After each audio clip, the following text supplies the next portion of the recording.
এখন আমরা দেখব পাওয়ার পয়েন্ট 2007-এ কীভাবে হোম ট্যাব নিয়ে কাজ করা যায়। তো এখানে আমাদের রিবনের মধ্যে হোম একটি ট্যাব আছে। তো এখানে হোম ট্যাবের মধ্যে আমরা কি করে স্লাইড যে আমাদের আছে এগুলোকে কপি বা পেস্ট, তারপর নিউ স্লাইড তৈরি করা, এগুলো বিভিন্ন ইত্যাদি বিষয়গুলো আমরা দেখব। তো প্রথম আমরা যদি এই স্লাইডটি সাপোজ আমরা কপি করতে চাই, আমাদের এখানে 4টি স্লাইড আছে। তো এই স্লাইড এখানে স্লাইডের আন্ডারে আমাদের 4টি স্লাইড আছে। আমরা এখানে এগুলোকে এইভাবে সিলেক্ট করতে পারবো। দেন আমরা এই ভিউটি চলে আসবে আমাদের এখানে,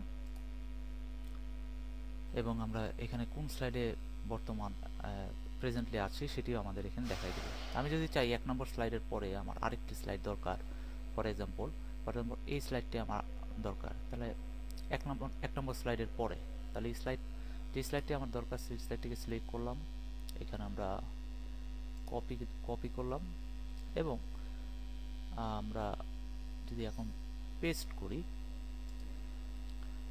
এখানে যদি আমরা পেস্ট দিই, তাহলে দেখুন যে স্লাইডটা আমরা সিলেক্ট করেছি সেই স্লাইডটির পরে আমাদের আরেকটি নতুন স্লাইড চলে এসেছে, ওই স্লাইডটি অবশ্য। তো এভাবে আমরা পেস্ট করতে পারি, কোনো স্লাইড কপি করে পেস্ট করতে পারি এভাবে, যে স্লাইডটা আমার দরকার সেই স্লাইডটিকে সিলেক্ট করার পরে ঠিক তার নিচেই আমাদের ওইখানেই আমাদের পেস্ট হয়ে যাবে, পরবর্তী স্লাইডটি চলে আসবে। যেভাবে আমরা কপি পেস্ট করতে পারি, তা আমি ঠিক একইভাবে আমি বিভিন্নভাবে আমি ডিলিটও করতে পারি। ফর এক্সাম্পল আমার এই স্লাইডটি দরকার নেই, আমি এই স্লাইডটিকে সিলেক্ট করলাম। এখন আমি যদি এখান থেকে রাইট ক্লিক করি, তো এখান থেকে যদি আমি ডিলিট দিয়ে দিই, ডিলিট স্লাইড দিলেও কিন্তু আমি এখান থেকে ডিলিট করতে পারবো। ফর এক্সাম্পল আমি যদি টিপ দিই, তাহলে এখানে আমাদের ডিলিট হয়ে গেল।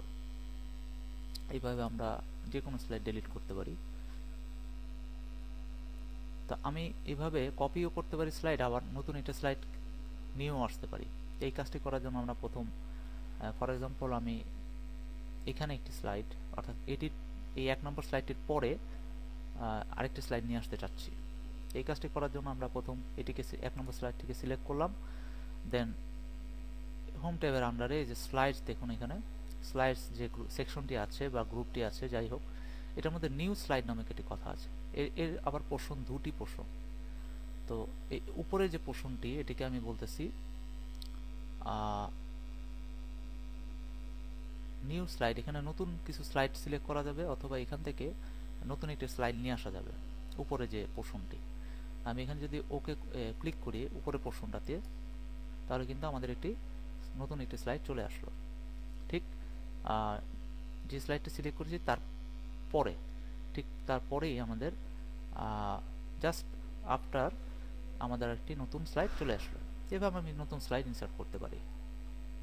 এবং অনুরূপভাবে আমি এটাকে যদি ডিলিট করতে চাই সেটাও করতে পারবো। ফর এক্সাম্পল আমি এই স্লাইডটিকে ডিলিট করতে চাই, তাহলে এই স্লাইডটি সিলেক্ট করলাম। আমি অনেকভাবে ডিলিট করতে পারি। আমি এখানে দেখুন ডিলিট স্লাইড লেখা আছে, এটিতে ক্লিক করলেও ডিলিট হয়ে যাবে, অথবা কিবোর্ড থেকে যদি আমি ডিলিট কি প্রেস করি তাহলে কিন্তু ডিলিট হয়ে যাবে। তো এইভাবে বিভিন্নভাবে, অথবা রাইট ক্লিক করে এটিকে ধরে রাইট ক্লিক করে আমি এইখানে ডিলিট স্লাইড এটি সিলেক্ট করে দিলেও ডিলিট হয়ে যাবে। এভাবে আমি স্লাইড নিয়ে আসতে পারবো, এবং এখানে আমি স্লাইড অ্যাড করতে পারবো, স্লাইড ডিলিট করতে পারবো। তো এই কাজগুলো আমি এখানে করতে পারবো।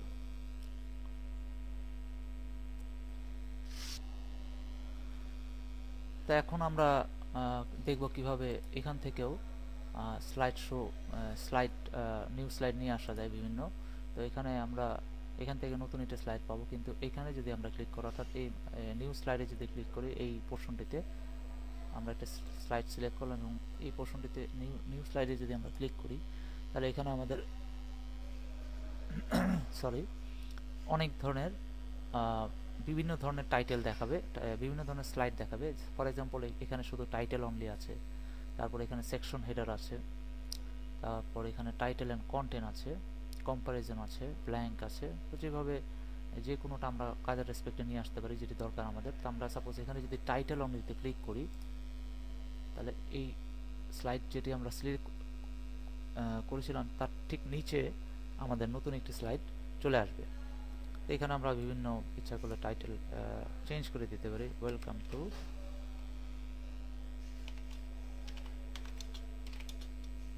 Power point.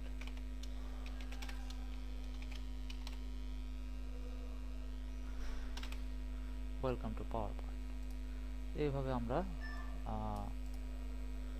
নতুন নতুন কোনো স্লাইড যদি আমাদের যেটি দরকার হয়, যেই টাইপের স্লাইড আমাদের দরকার হয়, এখান থেকে আমরা এই নিউ স্লাইডের মাধ্যমে নিয়ে আসতে পারবো। আমরা ইচ্ছা করলে লেআউট থেকেও ঠিক একই জিনিসটি পাবো। সে ফর এক্সাম্পল এখানে যদি আমরা লেআউটে ক্লিক করি, তো আমরা যদি এখানে রিসেট করতে চাই position, reset the position, size, যদি সব কিছু রিসেট করে দিতে চাই তো রিসেটও করে দিতে পারি ইচ্ছা করলে। এই হচ্ছে মোটামুটি আমরা কিভাবে অ্যাডিং স্লাইড এবং ডিলিট স্লাইড কিভাবে করতে পারি তা মোটামুটি দেখলাম।